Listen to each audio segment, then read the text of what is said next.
to salue basantu nyonso na kombo na Yesu tikete kimia mpe bolingo na Nzambe ezala nkolo ya ndeko nyonso oyo akolanda biso na nzela ya audio. Gloire à Dieu. Tolingi tomettre point virgule nkolo ya la pêche de Gennesaret. Tava tobondeli Seigneur topeshe merci pour ce temps totilia onasa loboko na yo ndimo otambola na biso nyonso tezala mosika na biso na Jésus. Grâce mpe bolingo na yo nguyana kotambola na biso na kombo na Yesu, amen. Tozwi Luc chapitre 5 tombona verset 1 kino na verset 11e. Comme Jésus se trouvait auprès du lac de Gennesaret et que la foule se pressait autour de lui pour attendre la parole de Dieu, il vit au bord du lac des barques d'où les pêcheurs étaient descendus pour laver leurs filets. Il monta dans l'une de ces barques qui était à Simon et il le pria de s'éloigner un peu de terre. Puis il s'assit et de la barque il enseignait la foule. Lorsqu'il cessait de parler, il dit à Simon, avance à plein eau et jetez vos filets. Simon lui répondit, Maître, nous avons travaillé toute la nuit sans rien prendre, mais si ta parole, je jetterai le filet. L'ayant jeté, ils prirent une grande quantité de poissons et leurs filets se rompaient. Ils firent signe à leurs compagnons qui étaient dans l'autre barque de venir les aider. Ils vinrent et ils remplirent des barques au point qu'elles s'enfonçaient. Quand il vit cela, Simon-Pierre tomba au genou de Jésus et dit, Seigneur, retire-toi de moi parce que je suis un homme pécheur. Car l'épouvante l'avait saisi, lui et tous ceux qui étaient avec lui, à cause de la pêche qu'ils avaient faite. Il en était de même de Jacques et les Jean, fils de Zébédée, les associés de Simon. Alors Jésus dit à Simon, ne crains point, désormais tu seras pêcheur d'hommes. Et a ramené les barques à terre, ils laissèrent tout et les suivirent. Voilà, que le Seigneur bénisse cette lecture. Total, il s'agit que Koya et un Seigneur, qui dans le 7e mois, par rapport à la marche de Salaki, Tourébé Zalaki dans le 7e mois. Par rapport à 1 Roi chapitre 8, verset 1 à 2, dans le verset de Valobi, tous les hommes d'Israël se réunirent auprès du roi Salomon au mois de Tanim, qui est le 7e mois pendant la fête de l'État au Arche Kota Kinakata Temple. Tout en voilà qui wana, tout le monde va à Jésus, ils ont le 7e mois, voilà ma pécheur, Bazo Kita. Tout le monde total s'agipé, tant le Seigneur a tinda Pierre qui est en profondeur. C'est la profondeur comme le temps de la grâce. Total ça qui est en l'écriture autopésaki. Maintenant nous continuer aussi ça quelques pensées. Pierre a péché beaucoup mobimba. A vu l'autre côté. Na tongo Pierre a vu sa filet poison ngani ndako. Musala na ye amoni nukola na butulo kola aswa ke l'autre côté. Pour ajouter à Moussale Sili, à bon ça filet poison. Mais le Seigneur a eu, le Seigneur a commandé côté. Le Seigneur a doté à c'est le ministère de Jésus pendant 3 ans. Tant qu'on aussi le ça, avec sa pierre a avancé à plein eau. Donc il a autant ça que ma pécheur. Pierre n'a pas découragé, ma pécheur qui est beau avant l'arrivée de Jésus. Et autant ça tous les prédicateurs de l'ancienne alliance qui avaient travaillé avant l'arrivée de Jésus. Côté Jésus n'a qu'à barque, c'est ça le ministère de Jésus pendant 3 ans. Tant qu'on ici, Pierre a avancé, Pierre n'a pas déconné, il a changé de couleur, il a sacrifié dans la prophétie, il a commis les ministres. Pierre a péché, il a le jour de la Pentecôte. Donc il y a pour expliquer ce soir. Mais tout le total, ça n'a pas le logo marocain. Pierre a posé à Bambisi. Mais ce qu'elle a posé à Bambisi, mais pour ça, Pierre, désir à Pierre, les Arabes qui ont Bambisi. mais azwaki mbisi te atiki na ye akomi na ye kosukola bafile yango totoloba ke échec na vie ya mutu eza dernier mot te na kati ya vie ya mutu. Mutu aza na dernier mot ya vie ya mutu eza nzambe ye moko. Awa Pierre asi akatanaki na ye, mais vous remarquez dans verset 4, lorsqu'il cessait de parler, il dit à Simon, avance à plein nom et jetez vos filets pour pêcher. C'est pour dire que le Seigneur a poussé Pierre. Le Seigneur a poussé que Pierre a dit comme ça là. Le désir du Seigneur, la volonté du Seigneur, la parole du Seigneur, l'ordre du Seigneur, et ça que Pierre a avancé. Mais Pierre a joué sous la filet pour la Pierre à ici. Pour la Pierre à ici, mais volonté en Zambéza contraire na makambo Pierre au sala. Ordre en Zambéza contraire na makambo Pierre au sala. Pierre pour na ya moni que c'est fini. Na sous la filet, c'est fini. On a gagné. Mais cependant, le Seigneur ordre, volonté, plan, et là que Pierre a avancé. On trouve ce peuple en Zambie, volonté en Zambie, pour lui, les bota, et là que le peuple a avancé. C'est la volonté de Dieu. Volonté en Zambie, plan en Zambie, pour la vie de l'homme, c'est l'avancement. C'est pour dire que dans tout ce qui est autour de la volonté de Dieu, c'est que l'homme a avancé. Même dans le mariage est avancé qu'il y a des bossos.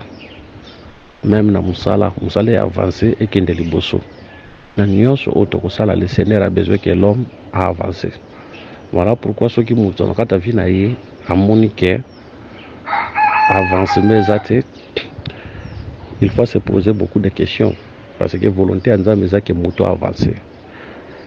Et ça n'a pas l'église. Tant on a un groupe intercession, pour ça, un groupe intercession est avancé. Tant on a gagné d'âme, pour ça, gagner d'âme est avancé. Musique, pour ça, est avancé. Na partenariat, pour ça, est avancé. Donc, Dieu, pour ça, n'est pas que mouton avancé, na nyos.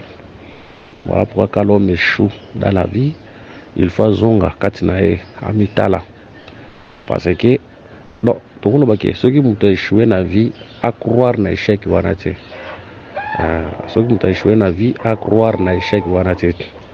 Na mtu facha na vie nae que désir nzambe za que mtu a avancé. Yango remarquer biloko nyonso nzambe asala et biloko moko tezonga asima. Biloko nyonso nzambe asala et avance kaka kenda liboso. Parce que Dieu avance toujours na kata misala nae. Yango remarquer bandi premier jour, deuxième jour, troisième jour, quatrième, azoko avancer. Donc on commence à septième jour, nous sommes ainsi, yemo nzambe avance na vie azonga asimaje. Voilà pourquoi biloko nyonso nzambe sala ya avance. Voilà pourquoi pour ça neza peke muto avancer na nyonso. Donc par exemple, soko vi mbuma, o boki yango na mamele, mbuma ne ko avancer, mbuma na fait kufa. Tango kufie poli. Déjà quoi avancer kokufa wana déjà quoi avancer mbuma na fobota misisa mbuma na fe misantete obona ozokola déjà quoi avancer ti obona we boti mbuma ti soki nzeta munene batomo vanda pe na sena yango bakomo zo ombrage nango omoni donc nzamba asala nzete po erekila kate nzamba asala nzete po ya avancer tango tokomona moi nzamba kela moi ndenge nzamba sala yango na ndenge nzamba salela yango et avansaka mezonga asimate aoma na est azokona kolala na orient.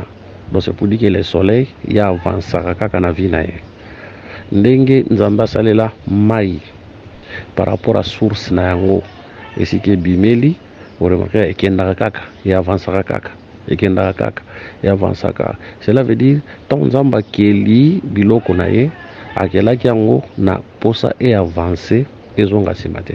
De même pour nous enfants de Dieu, serviteurs de Dieu, les souhaits de Dieu, la volonté de Dieu, l'ordre de Dieu, c'est que l'homme puisse avancer dans sa vie.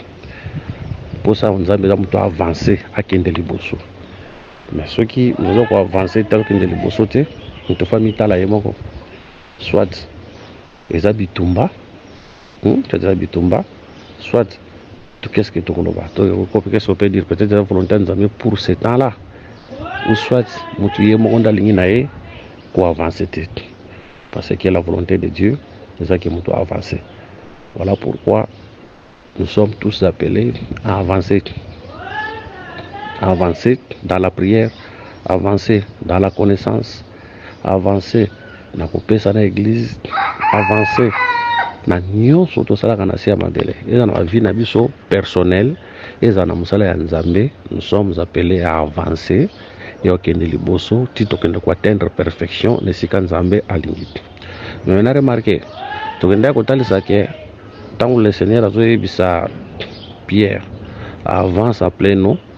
Tu notes ça que na plein nom kuna c'est la profondeur. Tu notes ça que la profondeur c'est la grâce. Tu notes ça la profondeur de Dieu c'est la grâce. Total ce qui en haut par rapport il y a 1 Samuel, s'il vous plaît, notre critique. Tout ça qui en haut par rapport il y a 1 Samuel chapitre 24 verset 4. Ils arriva des parcs de brebis qui étaient près du chemin, et là se trouvait une caverne où il entra pour se couvrir les pieds. David et ses gens étaient au fond de la caverne. Dans sa caverne, moko, tozana David, na basoda nae. Caverne pe moko, tozana David, na basoda nae. Na kata caverne moko, mais David a côté qui mutali bosoti, ça il est à côté mutasima. David azalaki na fond ya caverne. Mais ça y est, la zozala na likolo ya caverne, na entrée ya caverne. Pour kutana na David, il faut l'état Saïl. Et on trouve que Saïl c'est la loi, David c'est la grâce. Et on trouve que la profondeur de Dieu c'est la grâce. Ça c'est la grâce. Donc tant Pierre qui n'a pas ta profondeur, ça c'est la grâce. Nous avons l'abondance. Aujourd'hui, nous sommes au temps de l'abondance de la connaissance, l'abondance des dons spirituels, l'abondance de la prière. C'est le temps où nous sommes. Dans Joël, quand le Seigneur dit que je reprendrai de mon esprit sur toute chair, vos fils et vos fils et vos jeunes filles vont prophétiser, vont songer, et le temps actuel. Parce qu'il y a une ancienne alliance. C'est seulement pour les prophètes. Mais aujourd'hui, nous avons pour les prophètes. Aujourd'hui, c'est le temps de l'abondance de grâce. C'est le temps de l'abondance. Don spirituel, abondance. C'est le temps où l'abondance la vie de prière. C'est le temps où nous avons l'abondance de la connaissance. Donc, cela veut dire la profondeur. Il y a l'abondance. Le temps de la grâce, c'est le temps de l'abondance. Où il peut s'améliorier qui peuple était, mais l'eau peut s'améliorier peuple à cause de la grâce qui est la profondeur de Dieu.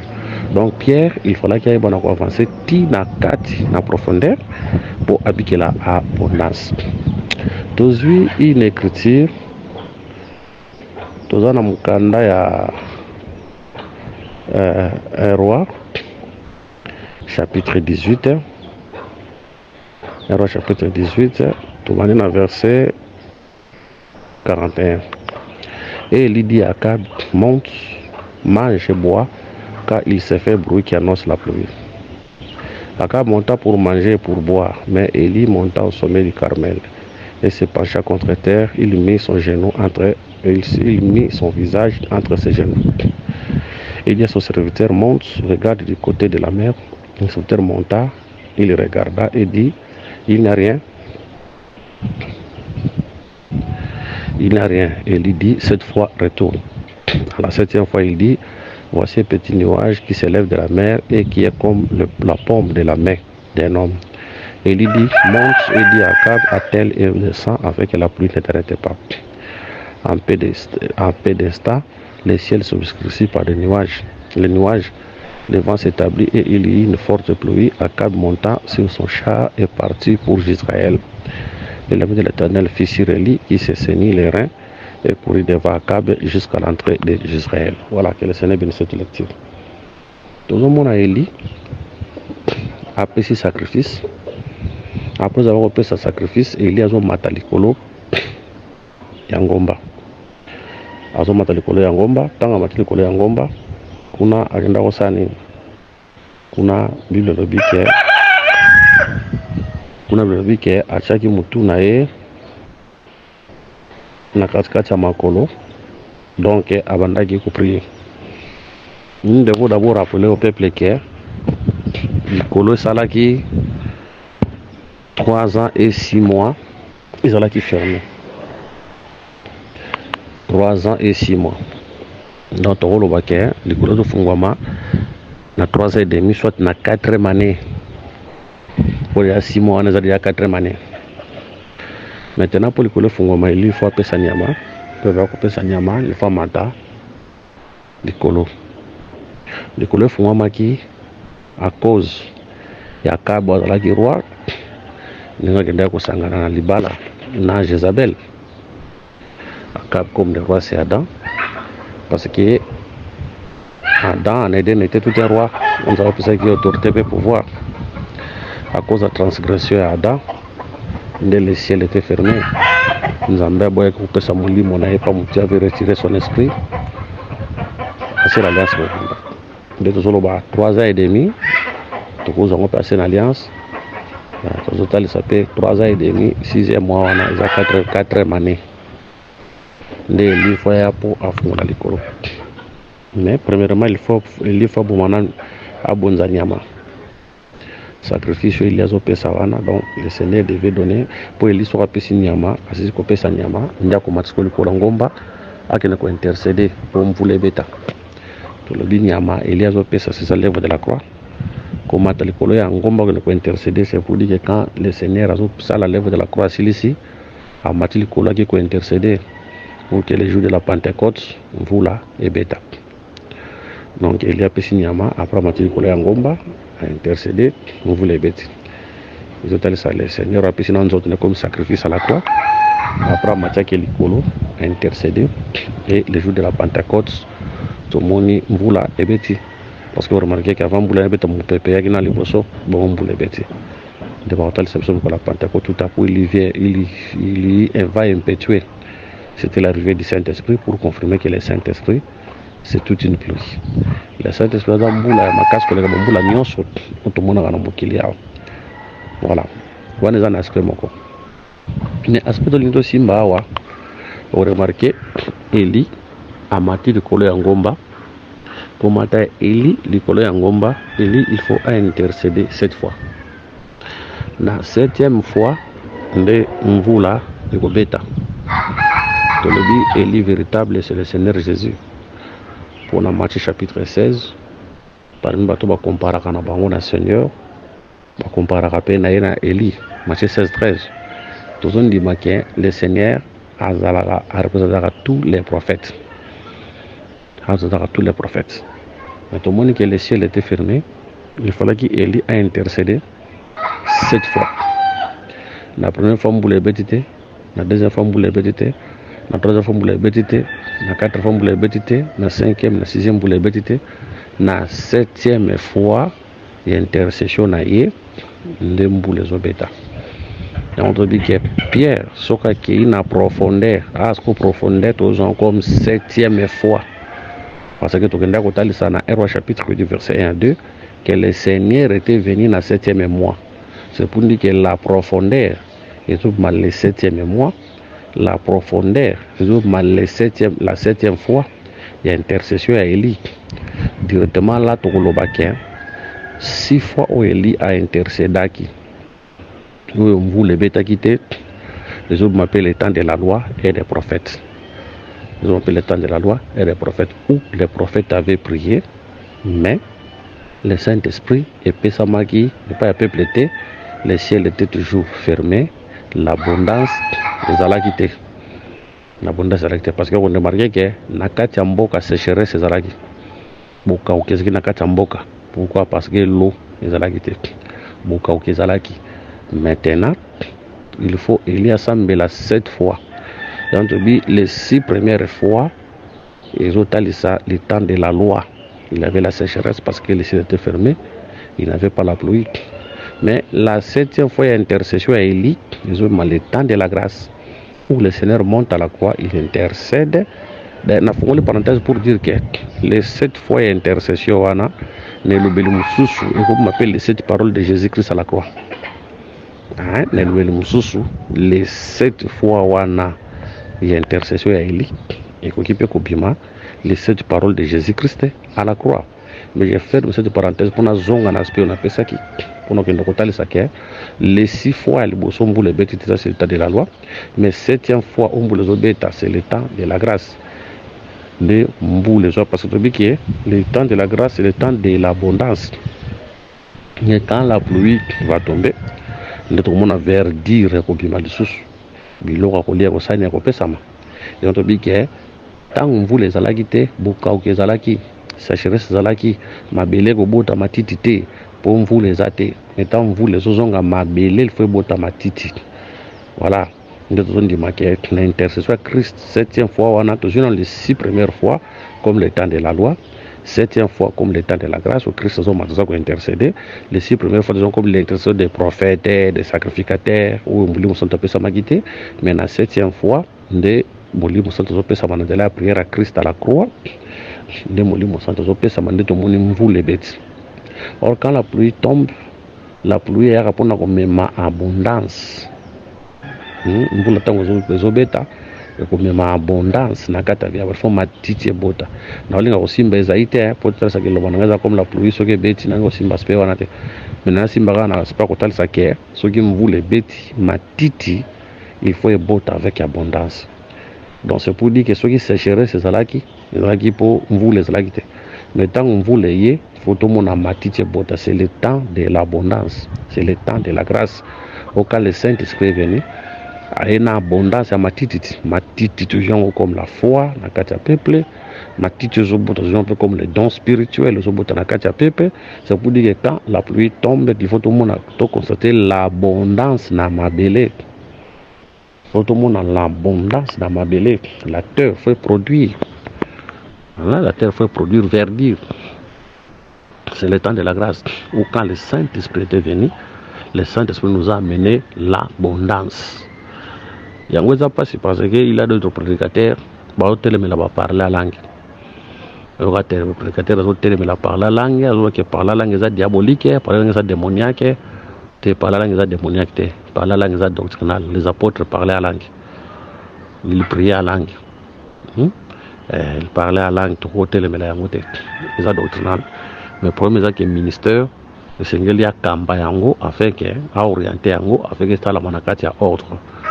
La 4 églises très pour la lobby, sommes en parler la langue, à couvrir le bata 2, 3, 4, 5 mots pour édifier des connaissances à. Mais quand tu es seul à la maison, pas tout le temps de parler la langue. Le parler la langue est doctrinal. Ma apôtre va parler la langue. Dans le temps où nous sommes, c'est le temps de l'abondance parce que quand la pluie tombe, ma belle les obota, abondance. Or, vous les obéta la 7e fois intercession à Élie. La 7e fois, on aime les obéta, c'est le temps de l'abondance. Donc, nous avons aussi le temps de l'abondance. La 7e fois, il y a intercession, c'est le temps de l'abondance. Oyo, mvula, eza kobeta. Vous remarquez, et l'okoyo, eza ko se passe pe, la zone ngana aussi mbagande 7e fois wana. Nazaka pour la 7e fois wana. Ah, vous remarquez dans Genèse 33, versets 1 à 3. Jacob leva les yeux et regarda, et voici Ésaü arrivé avec 400 hommes. Il répartit les enfants entre Léa, Rachel et les deux servantes. Il plaça en tête les servantes avec leurs enfants, puis Léa avec ses enfants, et enfin Rachel avec Joseph. Verset 3. Lui-même passa devant eux, et il se prosterna en terre 7 fois jusqu'à ce qu'il fût près de son frère. Ésaü courut à sa rencontre, il l'embrassa, se jeta son cou et le baisa, ils pleurèrent. Ésaü a na kanda ya Jacob. Maintenant Jacob devait intercéder pour Ésaü aboma été, aboma pe na libota na été. Donc ce que Jacob a intercédé, Ésaü a koboma Jacob, puis a koboma banzoto libota na. Ici je prends le corps de Jacob où Jacob fallait qu'il intercède pour na libota na épée. Parce que surtout Jacob comme Jésus, son corps c'est nous, c'est son peuple. tozwa le corps de Jacob na libota wana ya Jacob lokola eloko moko. Jacob a se prosterner 7 fois. Et ça va quoi ya bae. Les autres qui n'ont mon eloko eli 6 fois comme le temps de la grâce quand dans Nzambe zalaki apaisé. 7e fois c'est le temps 6 fois comme le temps de la loi quand dans Nzambe zalaki apaisé. 7e fois c'est le temps de la grâce et la colère de Dieu les a apaisés. Nzambe a koboma soute mais ko embrasser biso. Akoyamba biso. Pourquoi? À cause de l'intercession d'une personne où Saramaki à la croix de Golgotha. Voilà. La profondeur, c'est la 7e fois, c'est le temps de la grâce. Maintenant, on met Mayango na doctrinalement. Donc, dans la vie, il faut chercher la 7e fois. C'est là qu'il faut aller dans la profondeur. Profondeur, il y a connaissance. Profondeur, il y a le sambo. Biloko msweti kaliwana, et donc on a sima, où le Seigneur a cherché premièrement le royaume des cieux et toute sa justice, et toutes choses vous seront données par-dessus. Biloko mswena ekoyana sima, tant on doit atteindre une vie de prière élevée. Cela veut dire que nous continuons une vie de prière élevée, à oumeli, na kata vie de prière, le Seigneur akoyeba na kosala ke babiloko msusu wana ayeba na kopesa yango pe na lokola matabisi. Mais le problème est que biso l'objectif de Dieu est que mutu atteindre une vie de prière profonde, mutu atteindre une connaissance profonde. Donc le désir de Dieu est que mutu atteindre une vie de prière élevée. Mutu kota na kata vie de prière ya profondeur. Mutu kota na kata connaissance na profondeur. Mutu kota kata bolingo Christ na profondeur. Mutu zinda na kata Saint-Esprit. C'est ça ce que Dieu veut de nous. Donc atteindre un niveau élevé. Voilà pourquoi tu l'as dit que même dès que tu as l'effort il y a kuluka boyebi connaissance eza na kati na biso faut tout ça la paix fort il y a kuluka ko bondela le sambo pe eza la makasi kati na biso. Tout ça l'appelle le sambo makasi ya ko sambela fait que les dons de l'esprit et se manifester pe kati na biso parce que to ko voler kana ngambo mote connaissance eza mabete connaissance eza bien mais faut tout zindape na kati ya vie de prière ya makasi. Tout zindape na kati ya vie de prière ya makasi. Tant que vous avez vie de prière, il y a ma casse, il y a connaissance à ma casse, tout le monde a ma cabo, il y a un zambé qui fungwa, mais qui se répandre. Ma cabo, un zambé qui fungwa, ma kata peuple. Voilà pourquoi une assemblée où il y a de musique, où il y a un posa et fungwa, ma na paramètres nyoso, ba ko souverain na connaissance de, ba souverain na connaissance de. Et tout le monde a vu na kata littérature, et puis que la parole de Dieu habite à vous abondamment, les abongos. Litéa, inéralité, prière, tu peux sinzame merci 5 minutes, mon boye pour la litéa. Inéralité, tu peux sinzame merci, moi 10 minutes, mon boye. Et si le cas de moi, il faut que la connaissance ait habité quand la vie soit abondamment, mais la vie de la prière peut faire la makasi. Parce que mon Coran Pierre a ebisaka un disciple, les âmes à l'âme. Tout ce ministère et la parole, la prière, le ministère de la parole, le ministère rappelle le ministère de la prière. Il faut tambola de paix. La parole c'est bien, mais il faut l'associer à la prière. Et on peut remarquer, le ministère à l'apôtre. Donc l'apôtre va associer le sambo et l'ité dans le sambo. Tu remarques que les miracles, les bandaki qui se manifestent dans la banque. Aujourd'hui, tu as remarqué même plusieurs ministres peut-être qu'on se plaindre de la prise en charge. Peut-être fidèle ont en charge. Mais si kanini la personne non, si kanini ba apôtre bien que nous se comment toujours l'essentiel de bâtir la bisoana. Et on remarque que comme à ce temps-là les apôtres ont dit makasi na connaissance na prière, la main de Dieu bande ko se manifester katina bango. Et puis la Bible dit que bantu bande ko teka ba propriété bazo ko tika ba biloko na makolo ya bantoma. Pourquoi? Parce que les apôtres étaient forts dans la parole et dans la prière. Lorsque les ministres dans une assemblée sont forts dans la parole et dans la prière, Dieu va ouvrir la vie du peuple. Nzamba ko sopa mapambo li na kati ya peuple ya molimo pe na nzoto. Pourquoi? Parce que les ministres bami pesi na kati ya losambo pe na kati ya prière. Conséquence na yango, Dieu va bénir le peuple, nzamba kopambola peuple. Ce qui peuple ba pamba nanu te, ba ministre faut bazwa tango kosambela ya koteya pe ya kosambela. Mais ce qui peuple asa pambola mi ndazo kipe ba ministre te, wala ministre ba ko enseigner peuple akipe ba ministre. Mais musala ya ministre zana yena na mi pesa nanu ya sambela ate ya peuple asambela peuple nzambe akofungola soki nzambe afungoli peuple peuple wana kozwa charge na ye. Voilà, que le Seigneur vous bénisse. On a remarqué tango Pierre a côté na profondeur d'eau. Non, avant aussi mbelo kwa tonto bakisana loko moko. O ezala pe négliger souvent na kati ya bana nzambe. Eloko za mingi négliger. Pierre a péché boutou mobimba. A joué le côté. Mais quand le Seigneur vient, Pierre a été que temps changé. Quand le Seigneur vient, le Seigneur a dit que pêche, la pierre est en boutou, est en moïse, il peut en profondeur. Donc, le Seigneur maintenant va orienter Pierre. On sait que Pierre, qui est en profondeur à maille, au bois à filer. On a appelé la direction divine, l'orientation du Saint-Esprit. Il a été très utile. Pour Pierre à pécher qui a zuité, mais tant qu'on a orientation à Saint-Esprit, parce que Jésus c'est l'Esprit, tant qu'on a orientation à réussir. C'est pour dire que dans la vie, l'orientation de l'Esprit est très utile. Souvent nous échouons parce que nous faisons les choses sans consulter Dieu. La parole de Dieu c'est bien, mais la parole de Dieu vous a combattu dans le domaine tel, il faut ça la prière 3 jours. C'est le Saint qui va te parler. Que mukola lobi lundi ko bimate, vous allez fermer nandako toute la journée. Bonde la ponaka boé. Pierre a péché à zuité, mais non orientation. Yanzambe a eu une cause. Plusieurs personnes vont échouer. Pourquoi? Parce que bazangi orientation à Nzambe. Mon ministre Alongwa on a fait fondre l'église na Matadi. Est-ce que Nzamba tinyo na Matadi?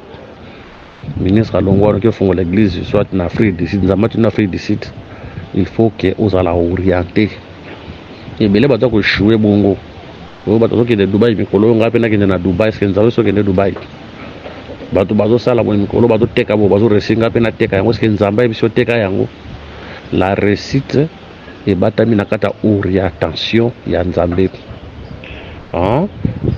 Même Gédéon, nous avons remarqué Gédéon sala qui pour renverser ba Madianite, et là qui orientation. Nzambe n'andoko bisa salabwe. Même Israël pour revenir à cause de Jéricho et que Mireille à Jéricho quoi, il fallait que Nzambe orienté bango. Premier tour botam la jour mako, deuxième jour tour mako, septième jour botam la 7 fois. Vous avez ba orientation au Nzambe abanda qui n'a coupé sa bango. Ils ont ba orientation au Nzambe coupé sa bango. Bien que soit na kozonga mukie na kokoya ya tonto aussi ba 7e fois na kokoya ya Jéricho. Bakotambola premier tour, deuxième, troisième, 6e tour, mais na 7e tour, bakotambola 7 fois. On a pensé comme le temps de la loi, le prophète de psaume, mais na 7e tour, c'est le temps de la grâce. On a quand on a le chiffre 7. 7e jour, on a le chiffre 7, c'est pour dire que la grâce est supérieure à la loi. Supérieur à la loi. Mais quand je pense que l'orientation divine est très utile dans la vie. On dit que Lévi, partout, Lévi a rolongé na ville qui na ville ba koyambaye a travailler, a rolongé na ville qui na ville ba koyambaye a travailler. Mais attention, autant les deux aboyés, faut trouver mapé qui monte dans monte. Ça peut na place un ministre azala na limite, mais un ministre doit avoir une église locale. Alors la limite une église locale et c'est qu'on Nzamba tindi. Mais rere salami belé. Mon ministre à mon sœur mon à église, avec sa frère moko boye qui a proposé serwan.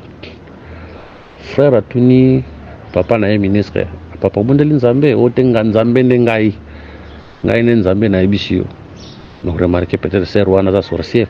Tout le monde bakawa ne belé, nga particulièrement monde bakawa ne belé.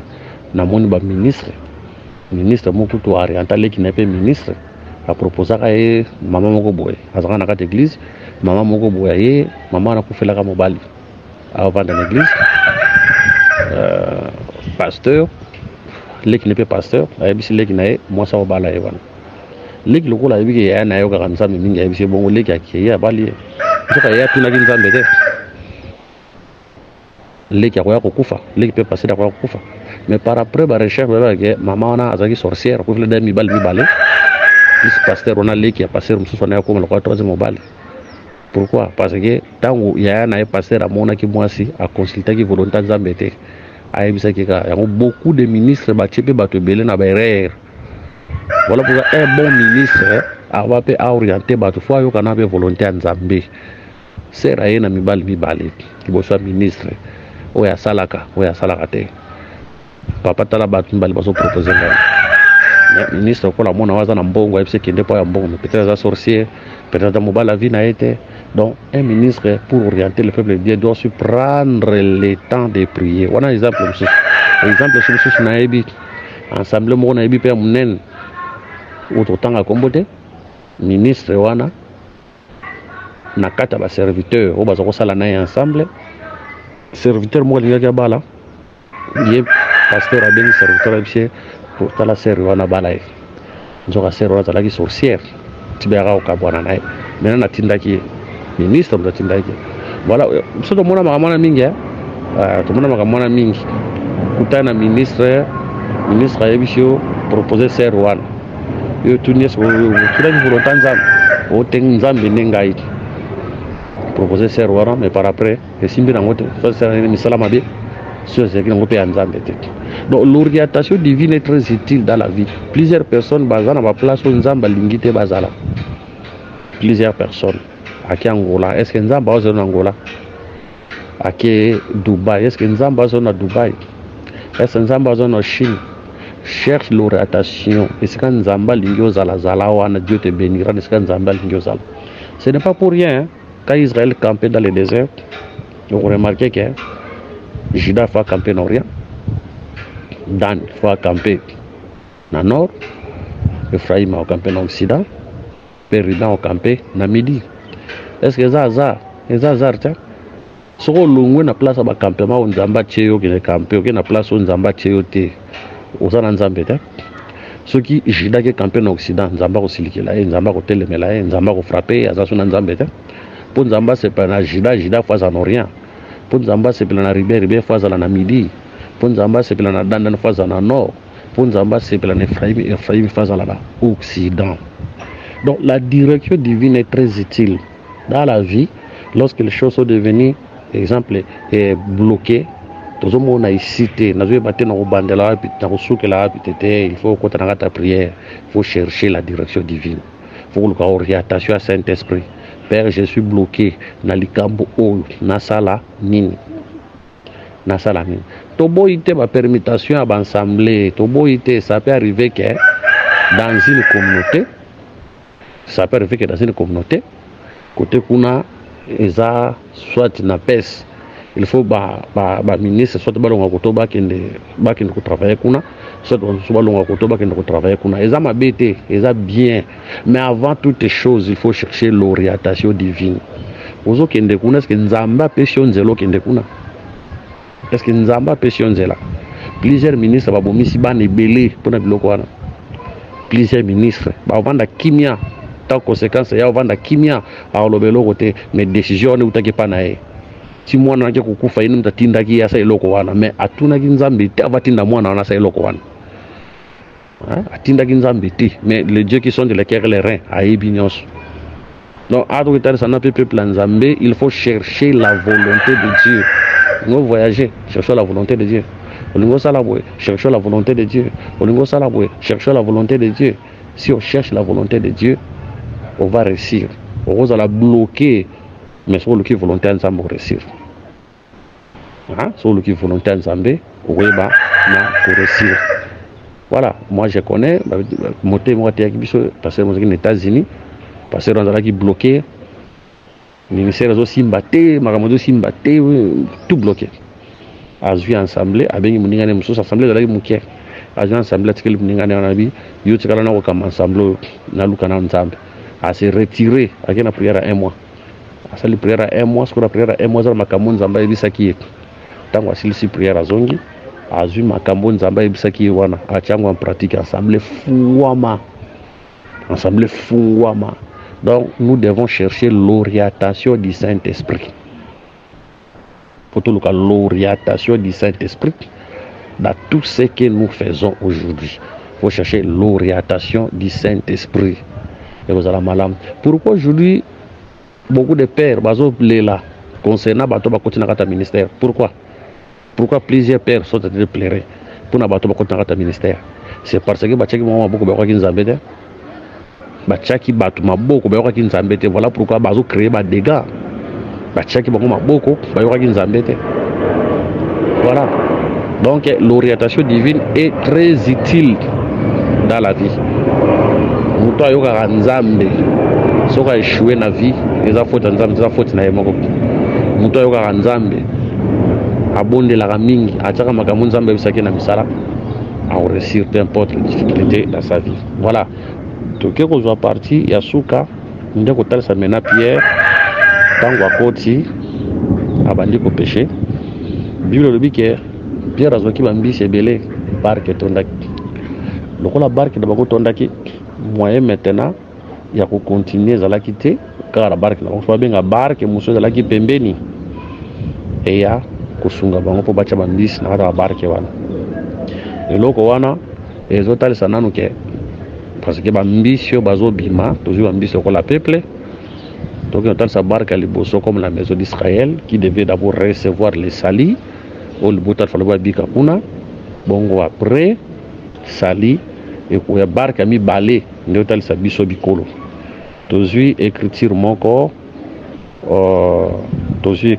na mukanda acte chapitre 2 tobandi na verset 38. Pierre leur dit repentez-vous et que chacun de vous soit baptisé au nom du Seigneur Jésus-Christ pour le pardon de vos péchés et vous recevrez le don du Saint-Esprit. Verset 39. Car la promesse est pour vous, pour vos enfants, on a barque à Pierre, et pour tous ceux qui sont au loin, en aussi grand nombre que le Seigneur notre Dieu les appellera. Wana barque mususuana koya. Dans les deux barques les bosso à Pierre, c'est que les salis au bandana Israël. Dieu commence à bana ko bikisa na Israël.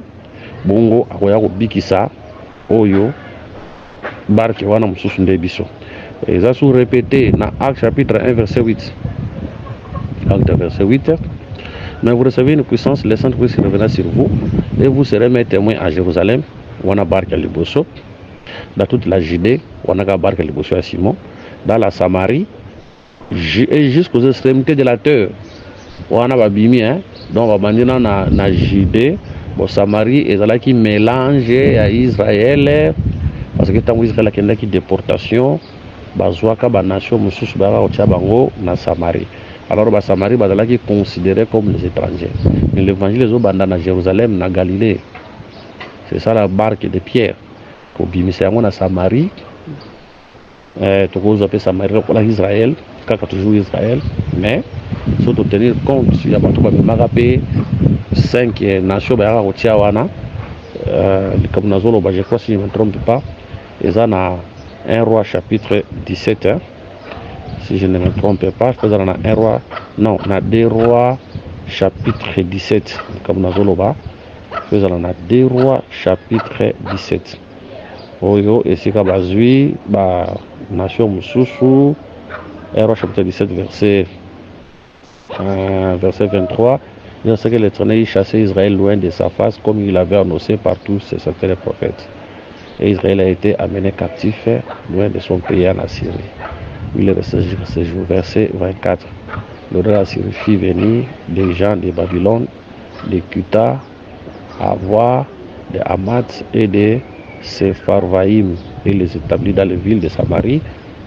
À la place des enfants d'Israël, ils prirent possession de Samarie et ils habitaient dans ces villes. Surtout tenir compte de la langage wana, de vous appeler Samarie comme mélange à Israël, Sangmalam, même peuple comme étranger. Donc, tout le temps que l'hôtel s'appelle que Sangmalam, le Bandaki, na Jérusalem, débarque à Liboso à Pierre, nde kopima kolongwa kuna ekoya na barke ya mibale oyo eza biso mikolo nzambe azobana kobikisa na Israel bongo azobima azoya pe kobikisa epai ya biso mikolo. Barka liboso c'est la maison d'Israël, barka mibale ezaki musika koya kosunga c'est nous les nations ozolaki musika mais tokoti pe na évangile. Mais à la fin de compte on remarqué Bible okende kotalisaki ntango Pierre akomona bongo Pierre akoloba retire tozwi na écriture Pierre ntango amoni bongo eloko oyo Pierre amonaki ekobangisa Pierre eloko Pierre amonaki ekobangisa Pierre akoloba retire-toi de moi. Tozwi Luc chapitre 5 toza na verset 8. Quand il vit cela, Simon Pierre tomba aux genoux de Jésus et dit Seigneur, retire-toi de moi parce que je suis un homme pécheur.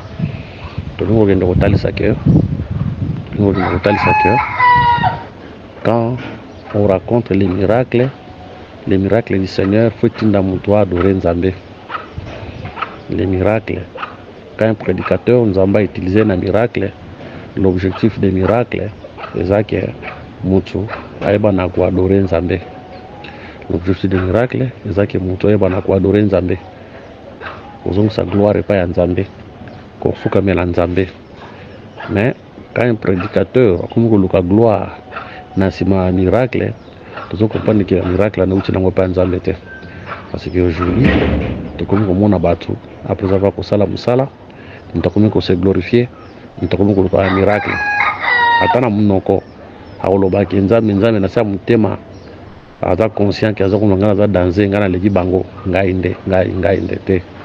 Les miracles, ils ont un objectif moko, il y a comme ma peuple d'adorer le Seigneur. Les miracles, ils ont un objectif moko, il y a qu'on pousse à peuple à se convertir pour le Seigneur. C'est ça l'objectif des miracles. Nous devons être humbles comme les apôtres. Tout ça, gloire est à Nzambe. Gloire est à Moutoute, gloire est à Nzambe. Barabbas na Paul benga bango venir na Jupiter. Les dieux sous forme humaine sont descendus vers nous. Nous avons pas sur bilamba. Babo ya gloire wana. Bazong sa gloire n'est pas en Nzambe. Bazong sa gloire n'est pas en Nzambe. Oemble unité zala to mona leo batei na biso zote bazo benga bakombo moko boye Ronaldinho. Oh Messi. Mais asali pata reproche moko te. Asali abeti 40 razo kangwa yoka. Et ça l'écoute bien. Tu vas au commissaire, on a Ronaldinho, Messi, Cristiano, Azoyoka, Abetakara, Azoyoka. Mais un ministre qui craint Dieu, tant que c'est bon, fakata foule, a reproché foule. A pas mais la foule, c'est que boutique à Macambouane. Parce que tout le monde Paul na Barabbas, tant que bazo commissaire bango, pas soli bilamba, baboy le kum, ça Nzambe. Le ministre on a bato benge bakombo moko boazo te azo beta 40 razo yoka tazo yoka zo sepela pour ça que baba continue ko benge sou bongo azo yoka bien to moni Pierre na Jean le Seigneur a utilisé bango mon kaka tana telemi bato bakomi ko tala bango Pierre a constaté à lui bato on frère botar so pourquoi on drum to tambol na piété na soto na makasi na biso te Jésus bo crucifié kinde na kombo na ye Mtoyo atamboli. Donc les miracles a pour l'objectif il y a comme un peuple va adorer Nzambe. Peuple va se prosterner liboso ya Nzambe. Va adorer Nzambe. Va benga si Jésus Seigneur. Pour yende mutu asali yango. To adorer musali ya Nzambe te, pour musali Nzambe mutu asali yango te. To adorer Nzambe, pour Nzambe nde mutu asali yango. Donc nous devons chercher l'humilité. Ndi nasuka nyonso wana malgré bambisi bamonaki bantoma bakotika nyonso bakolanda le Seigneur tokende kotalisa lingo bateke lelo soki Nzamba bengi yo il faut tika nyonso te bo eza pe ça dépend eza pe na bato Nzamba benga bango batika misala eza na bato pe Nzamba benga batika misala surtout mona ba prédicateur bapesa ba témoignage muso banda kosala na CA nzamba bengi azoboya petit nzamba sala ki eloko moko boye akei na avion biloko batino so ebungi mais iye balongoli ye musala mba pese de compte final na yo somona ke biloko ebungi na musala yo mutondo kamba biloko ebungi ba pese de compte final nzamba lingaka pa atikise musala wana puis ça dépend les appels na banzo nzamba benga bango atikise bango misala wana bakoma ko salir totalement mais penser donc to zoya zaka ke soki nzambe apamboli mutu falinga nzambe koleka biloko wana soki nzambe apesi yo musala linga nzambe koleka musala soki nzambe apesi yo libala linga nzambe koleka libala. Tout ce que Dieu nous donnera dans la vie, nous devons aimer Dieu plus que tout ce que Dieu nous donne. Voilà, je crois que aussi ici la pêche à Gennesaret par la grâce de Dieu. Prochainement aussi voilà, que le Seigneur Jésus-Christ vous bénisse. Ma numéro coordonné ces alliés plus 243 84 22 64 114 plus 243 99 88 77 333 paix à Christ. Prochainement, tu as un miracle à Jésus. Si le Seigneur fait grâce, tu as un miracle à stateur. Matthieu chapitre 17. Voilà, que le Seigneur Jésus-Christ vous bénisse.